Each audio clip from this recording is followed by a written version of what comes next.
Hello আমার ছোটো ভাই বোনেরা, কেমন আছো তোমরা সবাই? আশা করি সবাই অনেক ভালো আছো। তোমাদের সকলকে তোমাদের ইউটিউব চ্যানেল বাংলা ম্যাথস 2.0-তে স্বাগত জানাই। তো ফ্রেন্ডস, আমরা ক্লাস 8-এর অঙ্কগুলো শুরু করেছিলাম কোষে দেখি 11। তো আজকে সেই কোষে দেখি 11-এরই 111 পৃষ্ঠার 4 নম্বর অঙ্ক পর্যন্ত হয়ে গেছিলো। আজকে সেই 5-এর পরের থেকে অঙ্কগুলো শুরু করব। তো চলো শুরু করা যাক। আর 4 নম্বর অঙ্ক পর্যন্ত ক্লাসটি আমি এই ভিডিও ডিসক্রিপশনে দিয়ে দেবো, অতি অবশ্যই দেখে নিও। তো চলো, 5-এর ছকটা বলেছে শতকরা, ভগ্নাংশ আর দশমিক। দেখো, শতকরায় একটা, ভগ্নাংশ একটা, দশমিক একটা। তো এই যে 22/1/3 এটা শতকরা দেওয়া আছে, এটাকে ভগ্নাংশে নিতে হবে, দশমিকেও নিতে হবে। আচ্ছা, শতকরা থেকে যখন আমরা ভগ্নাংশ নিই তার মানে শতকরাটা তুলতে হবে। আমি এর আগের ক্লাসে বলেছিলাম কি, শতকরা যদি তুলতে হয় তাহলে 100 দিয়ে ভাগ করতে হবে, আর যদি শতকরাতে নিতে হয় তাহলে 100 দিয়ে গুণ করতে হবে। তাহলে এখানে যেহেতু শতকরা আছে, প্রথমে আমরা এই ভগ্নাংশটাকে সাধারণ ভগ্নাংশে নিয়ে নিই। 3 দুগুণে 6 এটাকে 7, 3 দুগুণে 6, 67/3। এটা 67/3 শতকরা আছে। তাহলে 67/3 শতকরাকে আমরা 100 দিয়ে ভাগ করব, অর্থাৎ নিচে 100 দিয়ে গুণ হয়ে যাবে, তাহলে শতকরাটা উঠে গেল। এটা হয়ে গেল ভগ্নাংশ। তার মানে কি, এটা যেহেতু কাটাকুটি যাচ্ছে না, অতএব 67/300 হবে এর ভগ্নাংশ। কেমন? আচ্ছা, এইবার আমরা এটাকে দশমিক ভগ্নাংশে নেব। কি করে? 67/3 আর নিচে আছে মানে 1/100 সাথে গুণ আছে, তাই তো? আচ্ছা, প্রথমে আমরা কি করব, এই 67/3টাকে আমরা দশমিকে নিই। তুমি 300 দিয়ে ভাগ করলো, 300 দিয়ে 67কে ভাগ করলো, দশমিকে আসবে। আমি 3 দিয়ে ভাগ করছি। কেন ভাগ করছি সেটা দেখো। 3 দুগুণে 6, 7 নামালাম, 3 দুগুণে 6, 1, দশমিকে 0 আসলো, 3 তিরিকা 9, আবার 1 আসলো, দশমিকে 0, আবার 3 তিরিকা 9। দেখো, এই 3 সংখ্যাটা বারবার আসতেই থাকবে, তাই এগুলোকে আবৃত দশমিক ভগ্নাংশ বলা হয়। তাহলে 22.3, 3-এর মাথায় 3 চলে আসলো, তাই তো? আচ্ছা, এইটার তার মানে কি পেলাম? এইটার মান পেলাম 22.3, তার মাথায় 3, এর নিচে আবার 100 আছে। ঠিক আছে? আচ্ছা, তাহলে দেখো, নিচে যেহেতু 100 আছে, তাহলে 1-এর পরে 0 দিয়ে যদি কোনো সংখ্যাকে ভাগ করি, তাহলে ওপরে যদি দশমিক থাকে, সেই দশমিকটা যে কটা শূন্য থাকবে সে কটা ঘর আগে চলে যাবে, তাই তো? অতএব কী হবে, যেহেতু দুটো শূন্য দিয়ে ভাগ করছি, তাই এখানে দশমিক আছে, 2 ঘর আগে দশমিক চলে যাবে, অর্থাৎ 0.223, আর 3-এর মাথায় আবৃত দশমিক তো আছেই। এটা হয়ে যাবে উত্তর। বোঝা গেছে? আচ্ছা দেখো, এই 67 নিচে 300 ছিল, তো 300 দিয়েও যদি 67কে একবারে ভাগ করো, তাহলে কিন্তু আমার উত্তর এটাই আসবে। ঠিক আছে? দেখো, দশমিকে 0 নিলাম, 2 দিয়ে দেবো, 3 দুগুণে 6, 0 0, 7 আসবে, আবার 2 দিয়ে দেবো, 3 দুগুণে 6, 100 আসবে, দশমিকে 0 নেব, 3 তিরিকা 9। এবার দেখো, 100 আসতে থাকবে, আর এখানে 3ও আসতে থাকবে, অর্থাৎ 0.223-এর মাথায় আবৃত দশমিক। এটা উত্তর আসবে। ঠিক আছে?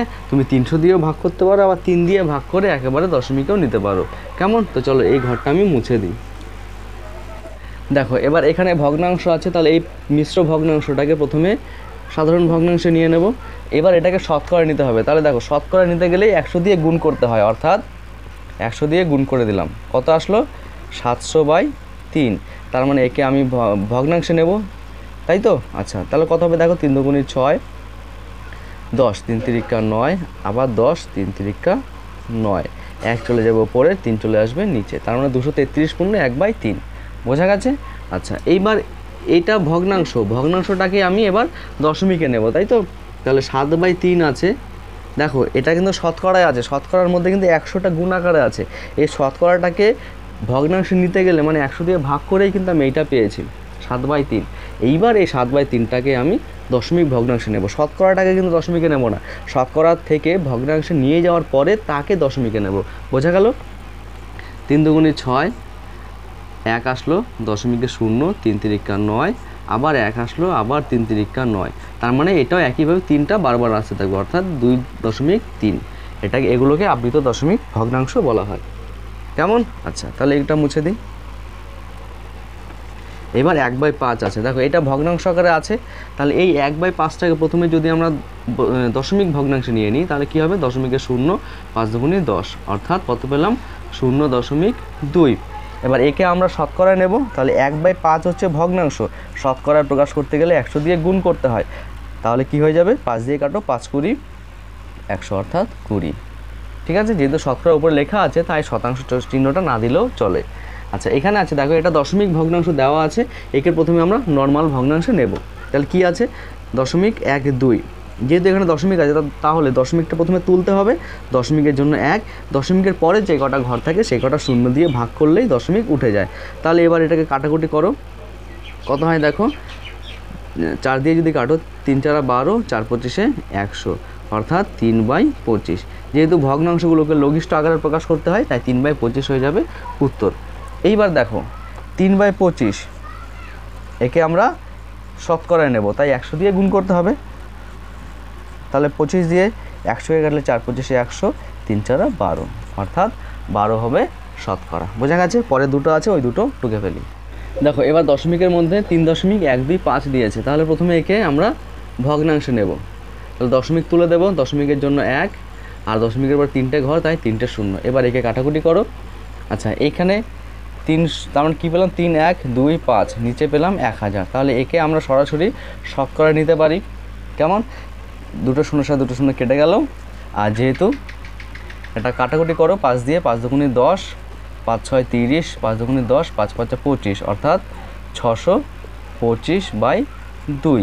একে আমরা ভাগ করব, 3 দুগুণে 6, 2 নামলো, 2 1 2, 5 নামলো, 2 দুগুণে 4, 1, অর্থাৎ 312/1/2। এটা হয়ে যাবে শতকরা।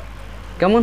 আচ্ছা এবার এটাকে কাটাকুটি করো, ভগ্নাংশটাকে কত দিয়ে কাটবে, 5 দিয়ে কাটো, 5 দুগুণে 10, দুটো শূন্য, 5 6 30, 5 দুগুণে 10, 5 5 25, আবার কাটো 5 দিয়ে, 4 5 20, শূন্য, 5 দিয়ে কাটলে 5 1 5, 5 দুগুণে 10, 5 5 25, আবার কাটো 5 8 40, 5 25 125, অর্থাৎ 25/8। ওপরে লব বড় তাই এটাকে মিশ্র ভগ্নাংশে নেব। 25 3 8 24, 1 3 পূর্ণ 1/8। এটা হয়ে গেল ভগ্নাংশ 3 পূর্ণ 1/8। দেখো আমি এখানে ডাইরেক্ট এই 3125/1000কে শতকরা নিয়েছি। তুমি যদি এই যে লাস্টে এটা আসলো 25/8, একেও কিন্তু নেওয়া যায় 25/8, 100 দিয়ে গুণ করো সে একই আসবে। 4 দুগুণে 8, 4 25 100, অর্থাৎ 25 25 625, নিচে 2, দেখো 625/2 আসলো। তাই তুমি এটাকে ডাইরেক্ট নিয়ে আসতে পারো, লঘিষ্ঠ আকারটাকেও শতকরা নিয়ে আসতে পারো। ঠিক আছে? আচ্ছা এবার এখানে কত আছে, 125। তাহলে 125কে প্রথমে কত নিতে হবে, ভগ্নাংশে নিতে হবে। 125 এটা কিন্তু শতকরায় আছে, তার মানে 125 শতকরা তুলতে গেলে 100 দিয়ে ভাগ, কাটাকুটি করো 25 দিয়ে, 4 25 100, 25 দিয়ে 5 25 125, অর্থাৎ 5/4। একে যদি ভগ্নাংশে নিই 1 পূর্ণ 1/4 হবে, তাই তো? আচ্ছা এই 5/4কে আমরা কিসে করব, দশমিকে নেব। ঠিক আছে? আচ্ছা এখানে 5/4 আসছে, তো তুমি যদি 125/100 লেখো তাতেও কোনো ভুল নেই। কেন 125/100 লিখছি, তাহলে দশমিকে আমি সরাসরি নিয়ে আসতে পারবো। কেন, যে কটা নিচে শূন্য থাকে একের পরে সে কটা ঘর আগে দশমিক চলে যায়। 125-এর শেষে দশমিক আছে, অর্থাৎ দুটো শূন্য, তাই 2 ঘর আগে চলে যাবে, 1.25। বোঝা গেল? এটা সরাসরি সোজা হয়ে গেল। আর তুমি যদি 5/4কে দশমিকে নাও সেই ক্ষেত্রেও হবে, সেক্ষেত্রে কি ভাগ করতে হবে, 4 1 4 বিয়োগ 1 দশমিক 0, 4 দুগুণে 8 বিয়োগ 2, 4 5 20। দেখো একই আসলো, এখানে ভাগ করতে হবে, ওখানে সরাসরি চলে আসবে। তো 5-এর ছকটা হয়ে গেল। এবার চলো 6-এর অঙ্ক করাই। দেখো এবার 6-এর অঙ্কটা কী আছে, জলে হাইড্রোজেন ও অক্সিজেনের অনুপাত দেওয়া আছে 2:1। বলেছে জলের মোট পরিমাণে হাইড্রোজেন ও অক্সিজেনের শতকরা কত আছে। দেখো এখানে কিন্তু মোট জল দেয়নি, ঠিক আছে, শুধু বলেছে জলে হাইড্রোজেন ও অক্সিজেন অনুপাত কত, 2:1। ঠিক আছে? আচ্ছা দেখো জল আছে মানে হাইড্রোজেন ও অক্সিজেনের অনুপাত 2:1, তার মানে আমরা বলতে পারি তো যে হাইড্রোজেন আছে 2 পরিমাণ আর অক্সিজেন আছে 1 পরিমাণ, তাই তো? তাহলে হাইড্রোজেন যদি 2 পরিমাণ হয়, অক্সিজেন যদি 1 পরিমাণ হয়, তাহলে এই হাইড্রোজেন আর অক্সিজেন যোগ করলে 3 পরিমাণ জল আছে বলতে পারি না, তাই তো? তাহলে 3 একক বা 3 পরিমাণ, যেহেতু এখানে কোনো একক দেয়নি আর কোনো পরিমাণও দেয়নি, তাই এখানে আমরা ধরে নেব, ঠিক আছে, যে জলে হাইড্রোজেন ও অক্সিজেনের অনুপাত 2:1, অর্থাৎ সুতরাং জলে হাইড্রোজেন আছে 2 একক পরিমাণ ও অক্সিজেন অক্সিজেন আছে 1 একক পরিমাণ। এখানে ধরি কথাটা লিখে ধরি 3 একক জলে হাইড্রোজেন আছে 2 একক পরিমাণ ও অক্সিজেন আছে 1 একক পরিমাণ। 3 কোথায় পেলাম? এই হাইড্রোজেন আর অক্সিজেনটা যোগ করে আমরা 3 একক ধরলাম, ঠিক আছে। সুতরাং এবার কি আমরা জলে হাইড্রোজেনের কত পরিমাণ শতকরা আছে সেটা বার করব, অক্সিজেন কতটা শতকরা আছে সেটা বার করব। তাহলে এবার ঐকিক নিয়মে করতে পারো, সরাসরি করতে পারো। আমি প্রথম ঐকিক নিয়মে করছি যে 3 একক জলে হাইড্রোজেন আছে 2 একক পরিমাণ। আচ্ছা, তাহলে 1 বার করব প্রথমে 1 একক। তাহলে 1 একক জলে হাইড্রোজেন আছে কত? 2/3 হবে। এবার আমাকে বার করতে বলেছে 100তে কত পরিমাণ হাইড্রোজেন আছে সেটা। তাহলে কি হবে? 2/3 গুণ 100 অর্থাৎ 200/3। এটাকে ভাগ করবে 66.2/3 অ্যান্সার আসবে, ঠিক আছে। এটা যদি 100তে বার করেছি আর 100তে বার করলে সেটা শতকরা চলে আসে, বোঝা গেল? আচ্ছা, এটা হাইড্রোজেন হয়ে গেল। এবার কি লিখবো? অক্সিজেনের পরিমাণ বার করব। 3 একক জলে অক্সিজেন আছে কি লিখবো? 1 একক পরিমাণ, 1 একক। তাহলে 1-এ কী হবে? 1-এ হবে 1/3। যেহেতু 3-এ 1 পরিমাণ তাহলে 1-এ কমে যাবে 1/3। শতকরায় বার করতে বলেছে, শতকরা মানে 100 এককে কতটা অক্সিজেন আছে, অর্থাৎ 1/3 গুণ 100। কী পাবো এটা? এটা পাবো হচ্ছে 100/3 অর্থাৎ 3 তিরিকা 9, 33.1/3%।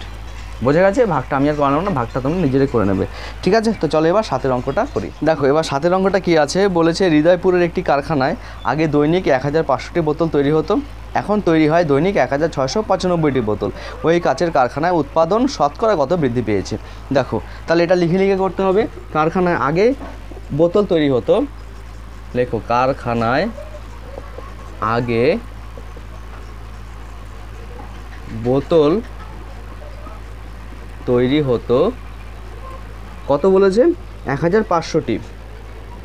1500টি। এবার এখন বোতল তৈরি হয় কত? 1695টি।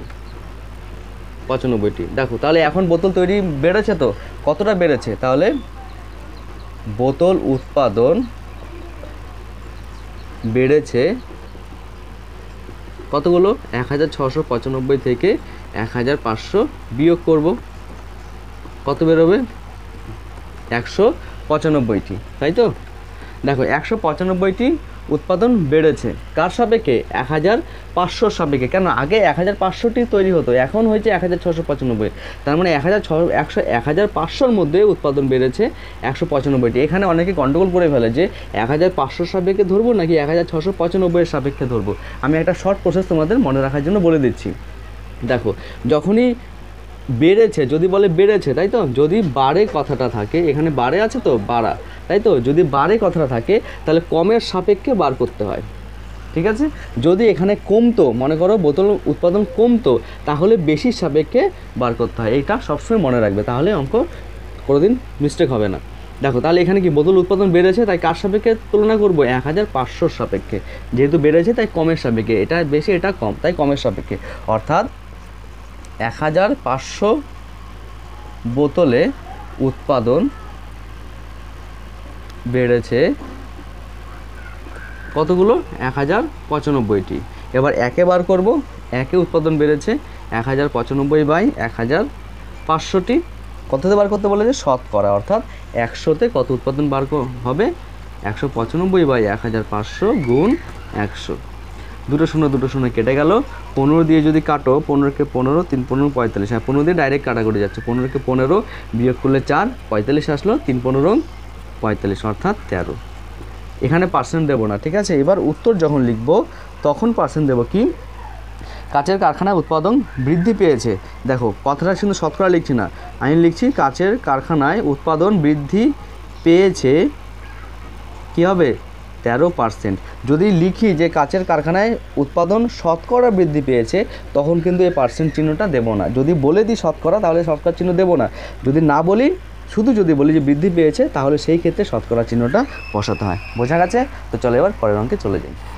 দেখো এবার 8এরটা বলেছে সাধারণত বায়ুতে নাইট্রোজেন, অক্সিজেন ও কার্বন ডাইঅক্সাইড গ্যাসের পরিমাণ যথাক্রমে 75.6%, 23.04%, এত পার্সেন্ট। আচ্ছা, এইবার বলেছে 25 লিটার বায়ুতে কোন গ্যাস কতটুকু আছে সেটা হিসাব করি। ঠিক আছে, মানে এখানে শতকরাটা তোমাকে বার করতে বলেছে, মোট পরিমাণের মধ্যে কতটা আছে। দেখো তাহলে প্রথমে লিখব নাইট্রোজেন আছে, নাইট্রোজেন আছে কত 75.6%। দেখো এটা 75.6%, এটা কতর মধ্যে আছে, যদি 100 কেজি টোটাল বাতাস থাকে, সেই বাতাসের মধ্যে নাইট্রোজেন আছে 75.6 কেজি। ঠিক আছে, তোমাকে মোট কত পরিমাণ বলেছে, 25 লিটার, এখানে লিটার এককে আছে, তাহলে 25 লিটার মানে 100তে আমার নাইট্রোজেন আছে এত লিটার, 25 লিটারে কত আছে সেটা, তার মানে পার্সেন্ট মানে আমি বলেছি 100-র সাপেক্ষে তুলনা করতে হয়। অর্থাৎ সুতরাং কী লিখব, 100 লিটার বায়ুতে নাইট্রোজেন আছে কত, 75.6 লিটার। এখানে পার্সেন্টটা দিচ্ছে না, কেন, পার্সেন্টটাই আমি 100 ধরেছি। ঠিক আছে, 100-র মধ্যে নাইট্রোজেন আছে 75.6, এবার একে কত, 75.6/100, যেহেতু একে কম হয় তাই ভাগ হয়ে যায়। 25-এ কত, 25 লিটার, এখানে 25 লিটার বাতাসে কতটা পরিমাণ নাইট্রোজেন আছে সেটাই তোমাকে বার করতে হবে। কত হবে, 25। ঠিক আছে, তাহলে 25 দিয়ে কাটাকুটি করো, 4×25 100, দশমিকের জন্য নিচে একটা শূন্য দিয়ে গুণ করলাম একের পরে। এবার 4 দিয়ে এটাকে কাটো, কত হচ্ছে দেখো, 4 একে 4, 3 হচ্ছে, তাই তো, 4 8 32, আবার 3 আসলো, 4 9 36, 189/10, অর্থাৎ 18.9 লিটার। বোঝা গেল? আচ্ছা, এটা তুমি শর্ট প্রসেসও করতে পারতে। কীরকম করতে পারতে, দেখো এটা 25-এর 75.6% বলেছে না, তাই তো, মোট 25 লিটারের মধ্যে বার করতে বলেছে, তাই 100-র মধ্যে এইটা 25-এর মধ্যে কত, তাই 25-এর 75.6% তুলতে গেলে 100 দিয়ে ভাগ করতে হয়। এবার কাটাকুটি করব, দেখো পুরো সেম প্রসেস চলে আসলো, 75.6 × 25/100। এটা শর্ট প্রসেস, সরাসরি করতে পারো, আর ওই কী নিয়মে করতে গেলেও এইভাবে।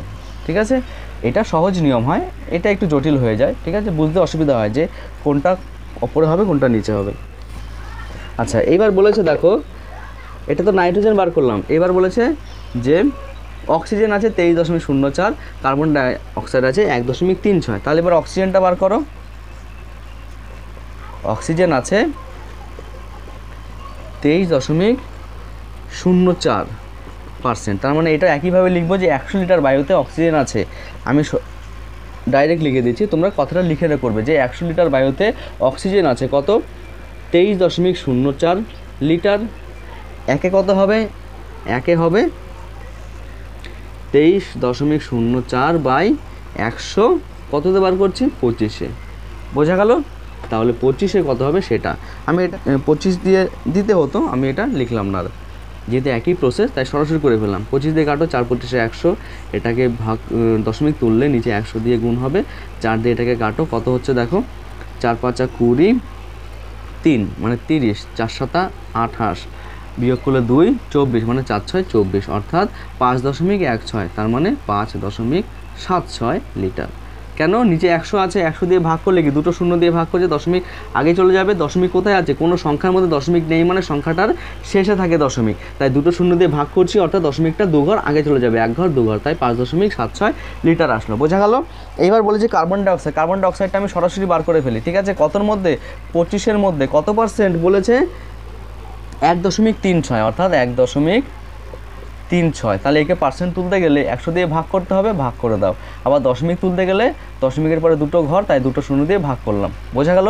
এই 100টা পার্সেন্টের জন্য আর এই 100টা দশমিকের জন্য। ঠিক আছে, এবার কাটাকুটি করো, 4 25 100, 4 দিয়ে যদি কাটো, 3 4 12, বিয়োগ করলে 1, 4 3 16, 34/100, অর্থাৎ দুটো শূন্য দিয়ে ভাগ করছি, তাই 2 ঘর আগে দশমিক যাবে, দশমিক 34-এর মধ্যে শেষে আছে, তাই 1 2, মানে 0.34, 0.34 লিটার। এটিগুলো লিটারে হবে। বোঝা গেছে? চলো এবার নেক্সট অঙ্ক করি। দেখো এবার 9 অঙ্কটা কি আছে বলেছে, তৃষা মিলনদার কাছে তৃষা মিলনদাদার বইয়ের দোকান থেকে একটি বই কিনলো। মিলনদা বইয়ের উপর লেখা দামের উপর পর্যায়ক্রমে 10% ও 5% ছাড় দিলেন।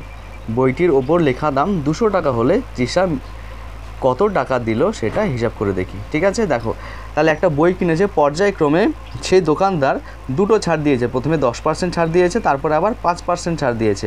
তাহলে বইটির উপর লেখা দাম যদি 200 টাকা, মানে যখনই আমরা কোনো জিনিস কিনতে যাই তাহলে যে দামটা লেখা থাকে ওটাকে এমআরপি বলে, তাই তো? সেটা 200 টাকা আছে, ওই 200 টাকার প্রথমে 10% ছাড় দিয়েছে, যে টাকাটা আসলো তার উপরে আবার 5% ছাড় দিয়েছে। বুঝতে পেরেছো? তাহলে কত টাকা দিতে হবে সেটা এখানে হিসাব করতে বলেছে। তাহলে একইভাবে করতে থাকো। আচ্ছা দেখো কি লেখা আছে, বইয়ের উপর লেখা দাম, সেটাই লিখব। বইয়ের উপর লেখা দাম কত আছে? 200 টাকা। ঠিক আছে, এইবার বলেছে যে পর্যায়ক্রমে সেই দামের উপর ছাড় দেয়, তাহলে পর্যায়ক্রমে দামের উপর ছাড় দেয় কত বলেছে? 10% ও 5%। 10% ও 5%। সুতরাং প্রথম 10% ছাড়ে বইয়ের দাম হয়, দেখো 10% ছাড়ে বইয়ের দাম কত হয় সেটা বার করব। 10% ছাড় মানে কি সেটা প্রথমে আগে বুঝে নাও। যদি একটা বইয়ের দাম 100 টাকা লেখা থাকে, 100 টাকা লেখা দামে, দেখো বইয়ের 10% ছাড় দিয়েছে, তার মানে 10 টাকা কম নেবে, তাহলে বইটার দাম কত নেবে? বইটার দাম যদি 100 টাকা লেখা থাকে তাহলে বইটার দাম কত নেবে? 10% ছাড় মানে 10 টাকা বাদ দিয়ে 90 টাকা দাম নেবে। বুঝতে পেরেছো? তাহলে কি 100 টাকা লেখা দামে বইটির দাম হয়, বইয়ের দাম কত? 100 বিয়োগ 10 অর্থাৎ 90 টাকা। বুঝতে পেরেছো? যেহেতু 10% ছাড় মানে 10 টাকাটা নেবে না, 100 টাকার মধ্যে 90 টাকা নেবে। এবার 1 টাকার মধ্যে কত নেবে? 90/100। বইটার দাম কত আছে? অরিজিনালি 200 টাকা আছে, অর্থাৎ তাহলে 200 টাকার মধ্যে কত টাকা নেবে সেটা বার করতে হবে। কত হলো দেখো, 2 শূন্য সাথে 2 শূন্য কেটে গেল, 9 দুগুণে 18, মানে 180 টাকা বেরোলো। দেখো প্রথম 10% ছাড়ে বইটির দাম তার থেকে কত টাকা নেবে? 180 টাকা। কিন্তু বলেছে এই 180 টাকার উপরে আবার তিনি 5% ছাড় দিয়েছে। বোঝা গেল?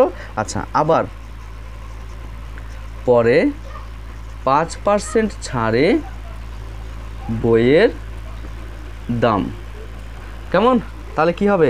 100 টাকা যদি বইটার দাম লেখা থাকে, একই জিনিস লিখবো, 100 টাকা লেখা দামে, 100 টাকা লেখা দামে বইয়ের দাম হবে। দেখো 100 টাকা লেখা দামে কত টাকা দাম হবে? 5 টাকা ছাড়ছে, অর্থাৎ 5 বিয়োগ করতে হবে, তার মানে 95 টাকা। বুঝতে পেরেছো? 5% ছাড় মানে কি? পার্সেন্ট মানে আমি 100-র সাথে তুলনা করব। তাহলে 100 টাকা যদি লেখা দাম হয়, সেই বইটার দাম নেবে তিনি 5 টাকা কম নিয়ে 95 টাকা নেবে। বুঝতে পেরেছো? কিন্তু বইটার দাম কত হলো? 200 টাকা, কিন্তু এখন আর দাম নেই। 10% ছেড়ে দেওয়ার পরে সেই দাম 180 টাকা হয়ে গেছে। তাহলে এই 180 টাকার উপরে তিনি 5% ছাড় দিচ্ছে। বুঝতে পারলে? তাহলে 100 টাকায় দাম হচ্ছে 95 টাকা। একে কত হবে? 95/100। এবার 180 টাকায় কত হবে সেটাই বার করতে হবে। তাহলে 95/100 গুণ 180। এই লাইনটা কিন্তু এখানে হতো, এখানে জায়গা কম জন্য আমি এখানে সরাসরি করে দিচ্ছি। বুঝতে পেরেছো? আচ্ছা, তাহলে এবার কাটাকুটি করো। 0-এর সাথে 0 কেটে গেল, 5 দিয়ে 5 একে 5, 5 9 45, মানে 5 19 95। 10কে কাটলে 5 দুগুণে 10, 2 দিয়ে 18কে কাটলে 9 দুগুণে 18। তাহলে 19কে 9 দিয়ে গুণ করলে কত হচ্ছে দেখো, 9 9 81, হাতে 8, 9 একে 9, 9 আর 8 17, অর্থাৎ 171 টাকা। এবার উত্তর লিখে দেব যে মিলন দাদাকে কত টাকা দিল? তৃষা 171 টাকা দিল। আশা করি বোঝা গেছে, আমি সুন্দর করে বোঝানোর চেষ্টা করেছি। আচ্ছা, তো ফ্রেন্ডস আজকে 9 পর্যন্ত অঙ্ক থাক। এর পরের দিন আমরা 10-এর পরের থেকে অঙ্কগুলো শুরু করে দেব। যেহেতু ভিডিওটা অনেক বড় হয়ে গেছে, আমি চেষ্টা করি ছোটোর মধ্যে রাখতে। তো পরের দিন আমরা 10 থেকে অঙ্ক শুরু করে দেব। আর ভিডিওটি সম্পূর্ণ দেখার জন্য অসংখ্য ধন্যবাদ। আর এইভাবে তোমরা আমার সাথে থেকো। আবারও দেখা হচ্ছে নতুন একটি ক্লাস নিয়ে। ততক্ষণে ভালো থেকো। টাটা।